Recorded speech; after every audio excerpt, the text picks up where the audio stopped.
Jesus caminha sobre as águas. Meus irmãos, embora este evangelho é uma narrativa, é um episódio, ele tem um cunho de parábola. Ele é muito parabólico, no seguinte sentido: ele está narrando um fato, mas ele quer nos levar a uma outra compreensão muito maior do que o próprio fato que está sendo narrado. Primeira coisa que nós devemos identificar é a passagem do Antigo Testamento que faz contraponto com esta. Qual é a passagem que serviu de pano de fundo para que São Mateus escrevesse esta teologia sobre Jesus caminhando sobre as águas? Que passagem relacionada com água nós encontramos no Antigo Testamento? A passagem primordial da religião judaica, a passagem fundante da fé judaica.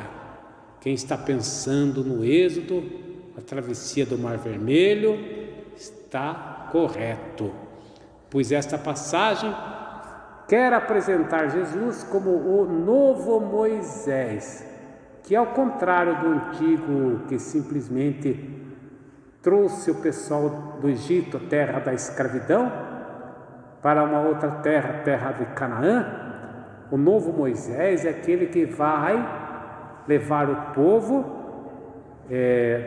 desta terra para Jerusalém celestial. Pois é. E então, se vamos assim, se o episódio fundante, primordial da religião judaica é o Êxodo, qual é o episódio que é fundamento da fé cristã? A ressurreição. Então, por trás dessa linguagem é uma verdadeira teologia da ressurreição de Jesus, o seu significado, a sua importância. Vamos ver parte por parte. O texto começa dizendo assim, que depois da multiplicação dos pães, o evangelho do domingo passado, Jesus mandou que os discípulos entrassem na barca. Opa, barca, fiquem atentos e espertos, porque toda vez que você encontrar a expressão barca nos evangelhos, é um elemento para falar da igreja. Hoje, se você pedir para uma criança, desenhe uma igreja, uma criança vai desenhar uma casinha com uma torre e uma cruzinha em cima, uma igrejinha. Mas não era assim naquela época. Olhem as catacumbas.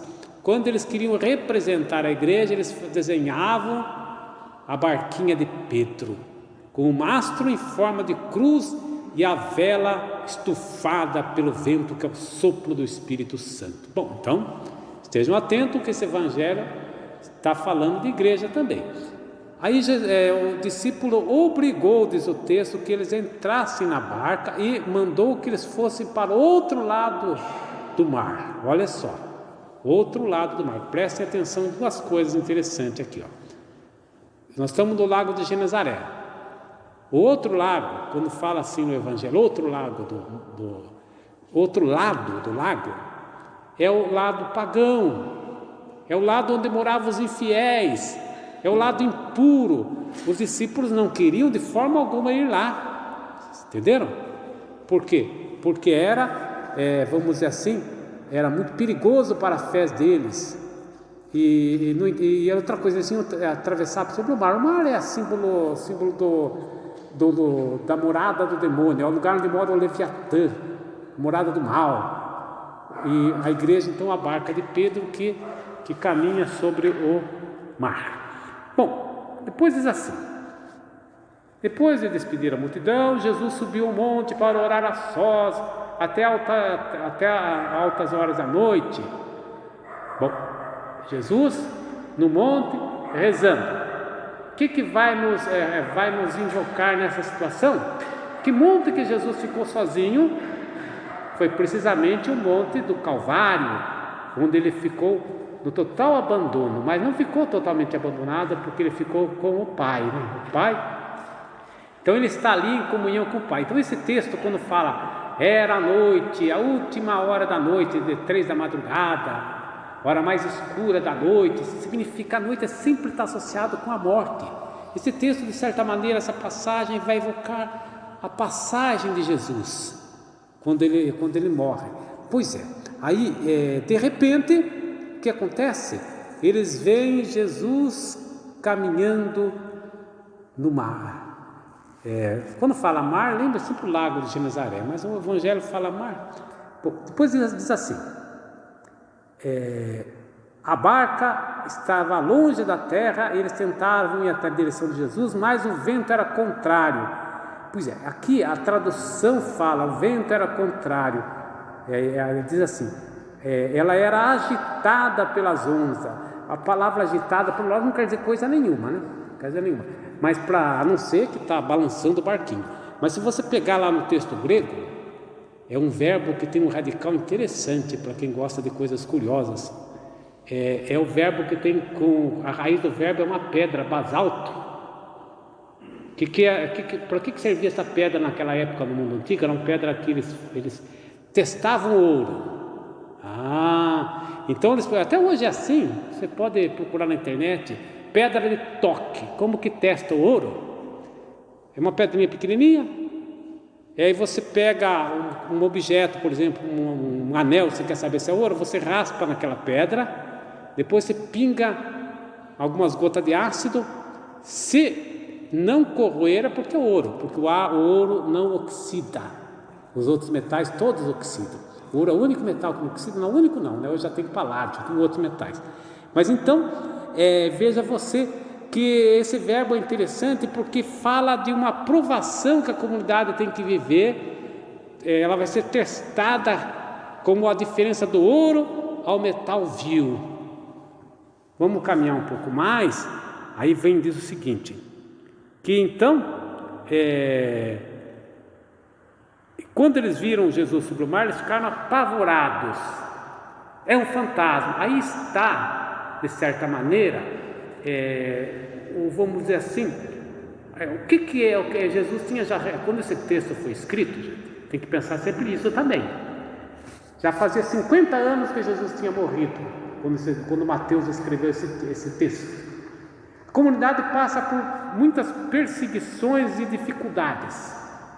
A barca está sendo agitada, a pedra de toque para experimentar a comunidade. E não sei se vocês sabem, mas existia perseguições externas, que eram terríveis. Os compatriotas judeus, os romanos perseguiam, mas sempre a pior perseguição é aquela que está dentro da igreja. Esse é o pior problema. Então, aliás, foi assim também, né, na travessia do Êxodo. Não sei se você lembra. Estava lá, o povo estava caminhando, na frente tinha o mar, não podia avançar. Atrás vinha o exército do faraó. E qual foi a maior dificuldade que Moisés teve que enfrentar? Não foi nem o mar, nem foi o exército do faraó. A pior dificuldade que Moisés teve que enfrentar foi a murmuração do povo. Então, o pior problema é sempre o que vem de dentro. E ali a comunidade e o povo de Israel murmurava, dizendo: você nos trouxe aqui para fazer-nos morrer na mão do exército do faraó. Você conhece essa passagem que está no Êxodo?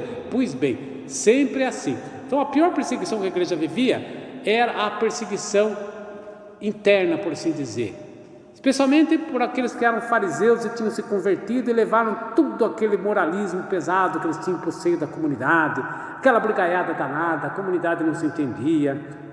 Vamos ver aqui. Agora entra num episódio que só Mateus conta. Embora essa passagem esteja presente nos 4 evangelhos, só o evangelho de Mateus fala de que Pedro andando sobre o mar. Olha, então vejam o que acontece. Pedro fala para Jesus.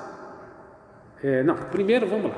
Jesus diz assim: coragem, sou eu. A palavra sou eu é interessante porque é a tradução grega do nome revelado por Deus a Moisés lá na passagem da sarça ardente, aquele que é eu sou. Então é uma revelação da divindade de Jesus. Pedro então diz para Jesus: Senhor, se és tu, manda-me ir ao teu encontro. Calma lá. O que lembra esse andamento da frase de Pedro: se és tu, Senhor, manda-me. É a palavra do demônio na tentação de Cristo. Vocês entenderam que o que o Pedro está fazendo aqui? Ele está fazendo o papel do tentador. Só que Jesus disse para ele: vem. Aí diz que ele começa a afundar, até que ele muda de oração. Vocês entenderam a primeira oração dele? Senhor, se és tu, manda-me também ir para vós. Depois ele muda a oração para salva-me, Senhor. Aí Jesus Cristo pega ele pelo braço e retira ele da água. Que é, aqui interessante você notar, que dá para você ver dois tipos de religião. A primeira prece de Pedro denota a religião espetacular, caminhar sobre as águas, a religião miraculosa, a religião dos sinais. É o que acontece, que esta daí não é a religião cristã verdadeira. A religião cristã verdadeira é aquela que confia em Cristo como Salvador. Não se engane, gente. A religião cristã é uma religião salvífica. Ela não quer ser uma religião de milagrismo, uma religião de exibição de poderes.